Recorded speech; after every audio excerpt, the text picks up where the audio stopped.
A letter from George T. Fulford to his wife Mary, dated in Halifax, February 1st, 1891. My dear Mary, if I succeed in having this catch you before leaving San Diego, what a difference there will be in our locations. My location when writing and yours when reading.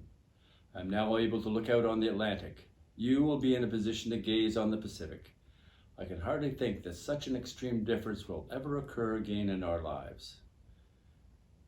I received your telegram of the 29th yesterday afternoon announcing that you and your mother would leave on the 10th, and I'm delighted that your mother is coming with you. I know the change will do her good and hope she will stay with us. I can see no reason why she should not be comfortable and happy with us. I wrote the hotel people to call on local drug firm in whose care my mail and would be addressed and get it for me.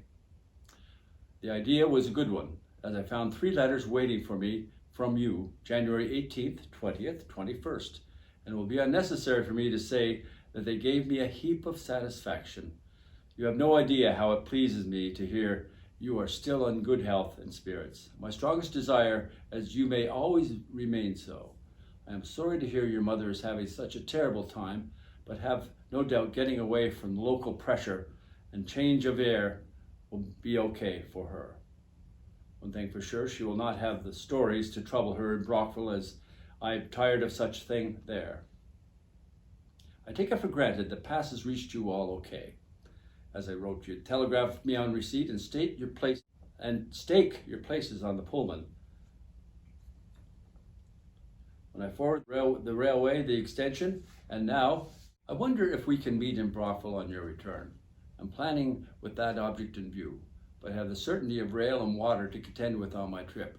I have 25 places to mark after leaving here, but mean to get there if hustling will do. The worst part of my trip is going over to Prince Edward Island. You have to depend on wind and iceberg in your favor to make the trip within reasonable time. I think you can count on seeing me in Brockville on the 20th, and go ahead and figure a rendezvous. If such a thing should occur as my not getting there the same as you can depend on me being there in the spirit, if not in body. This is the worst trip I've had this season. Connections and train services are so poor that I can't make the timing I did last. And never advertised in the Maritime provinces, it is much harder to do business. Still, I am prepared fully as well as I expected, and am making such advertising contracts as will secure me in good business in the future. I figured on sightseeing here today as I had in St. John last Sunday, and wasn't I disgusted in looking out on the broad Atlantic first thing in the morning to see a terrific snowstorm raging. It has since turned into rain, making matters still worse so far as going outdoors is concerned. Seems hard that I can't find a little pleasure in the trip, doesn't it? This hotel is much more elegant in its finish than the Royal St. John, where I spent last Sunday. But as luck has it, it wasn't the home-like appearance. It didn't seem to suit me anything like as well. I was given a very poor room last night, but kicked this morning, and am now in a much larger and better furnished room. I expect to reach Charlottetown, PEI for next Sunday.